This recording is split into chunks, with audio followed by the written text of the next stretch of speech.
Salam sejahtera bagi kita semua. Perkenalkan, nama saya Putri Isneni Sinaga, NPM 19500112. Di video ini, saya akan menjelaskan sedikit tentang dampak pandemi yang terjadi saat ini. Yang pertama, keringanan kredit untuk UMKM di masa pandemi.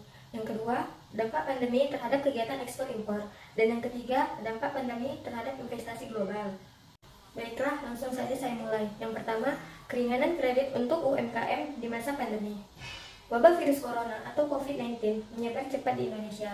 Kondisi seperti ini berdampak pada perekonomian, khususnya di sektor usaha. Alhasil, demi kelancaran ekonomi, Otoritas Jasa Keuangan atau OJK yang bekerja sama dengan pemerintah memberikan keringanan kredit untuk UMKM yang berdampak COVID-19. Oleh karena itu, para pelaku UMKM dan pekerja informal yang mengalami penurunan kinerja usaha karena terdampak pandemi corona dapat memperoleh keringanan cicilan kredit untuk UMKM dari perbankan atau leasing. Syarat untuk mendapatkan keringanan kredit UMKM. Untuk mendapatkan fasilitas ini, debitur UMKM atau pekerja informal disarankan harus mengajukan keringanan kepada bank atau leasing dengan menyampaikan permohonan melalui saluran komunikasi yang tersedia. Pengertian debitur yang dimaksud adalah debitur yang mengalami kesulitan untuk memenuhi kewajiban pada bank dalam hal pembayarannya, karena usahanya terdampak penyebaran virus corona dan sulitnya mengatur cash flow di masa COVID-19 agar bisnis tetap efisien, baik secara langsung ataupun tidak langsung. Terdapat beberapa sektor usaha yang terkena dampak melemahnya perkembangan bisnisnya akibat wabah corona ini.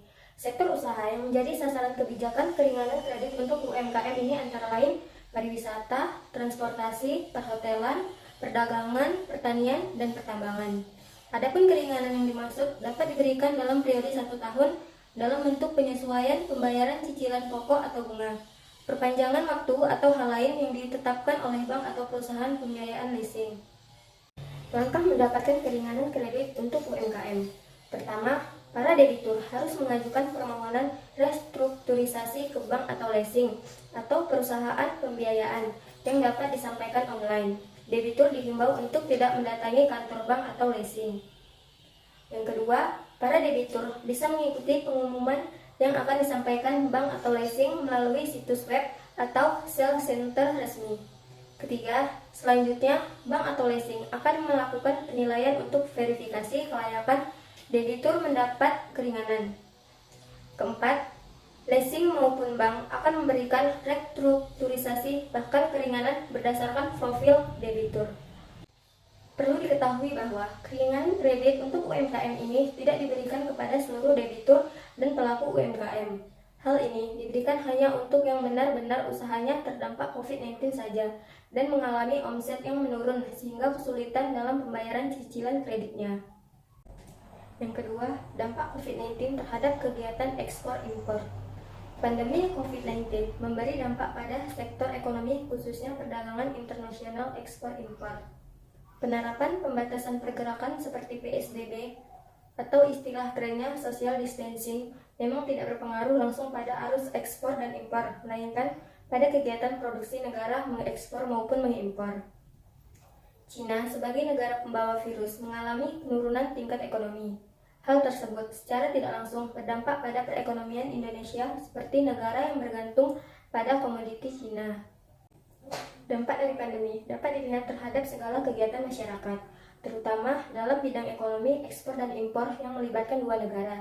Di Indonesia sendiri, penyebaran pandemi dimulai sejak 2 Maret 2020 lalu yang diumumkan melalui media cetak dan televisi oleh Bapak Presiden sendiri, Bapak Joko Widodo. Meskipun diterapkan PSBB, ternyata kegiatan ekspor impor masih terus berjalan. Menurut Direktur Utama Pelabuhan Indonesia atau Pelindo, dijelaskan bahwa arus logistik tetap berjalan dengan peraturan khusus. Misalnya, Pelabuhan Tanjung Priok yang hingga saat ini diterapkan upaya antisipasi tinggi dan mengedepankan pelayanan. Meskipun begitu, harus senantiasa siap untuk menjalankan arahan pemerintah untuk menutup terminal pengumpan. Mengingat Indonesia berpangsa terhadap Cina, meskipun arus ekspor impor barang masih berjalan, secara tidak langsung Indonesia juga terkena imbas atau dampak negatifnya, khususnya terhadap neraca perdagangan Indonesia. Dalam bidang pertanian yang merupakan komoditas utama yang harus selalu ada sepanjang tahun, Kementerian sudah melakukan upaya dengan menerapkan kebijakan dalam rangka antisipasi penurunan kegiatan ekspor ke luar negeri, khususnya China. Antisipasi tersebut dilakukan dengan cara mengkoordinasi para eksportir supaya memanfaatkan pasar ekspor dengan baik. Hal lain yang dapat dilakukan oleh pemerintah adalah pergantian produk pertanian impor dengan produk lokal. Pemerintah dapat berupaya agar masyarakat lebih menyukai dan terbiasa untuk mengonsumsi produk pertanian serta produk perkebunan lokal. Dalam hal produksi lagi, pemerintah harus membuat segala kebijakan dan intervensi untuk mendorong masyarakat penghasil komoditas dapat memproduksi barang-barang yang tidak kalah kualitasnya dengan barang impor. Dan yang terakhir, dampak pandemi terhadap investasi global. Sebelum pandemi COVID-19 muncul di awal 2020, perekonomian global dalam kondisi bagus dengan tingkat inflasi dan pengangguran yang rendah. Walaupun tingkat pertumbuhannya masih stagnan, namun kondisi menjadi berubah total setelah pandemi tersebut menjalar ke hampir seluruh negara, sehingga perekonomian global mengalami kejatuhan yang luar biasa. Salah satu dampak berantai dari kejatuhan ekonomi dunia itu ialah sektor investasi, yang sebelumnya menjadi salah satu motor penggerak pertumbuhan ekonomi global. Pertumbuhan investasi di era globalisasi telah berhasil mendukung pembangunan dan kemakmuran ekonomi di hampir semua negara, khususnya di negara-negara miskin dan sedang berkembang. Potensi kredit crunch. Salah satu aspek penting dalam investasi ialah ketersediaan dana atau modal. Namun sayangnya, setelah pandemi muncul, hampir semua negara mengalokasikan anggaran yang dimiliki untuk menangani krisis kemanusiaan. Upaya untuk menyelamatkan nyawa manusia dari penularan virus COVID-19 menjadi agenda utama dari semua negara, sehingga kegiatan pembangunan lainnya dan investasi bukan lagi menjadi prioritas penting.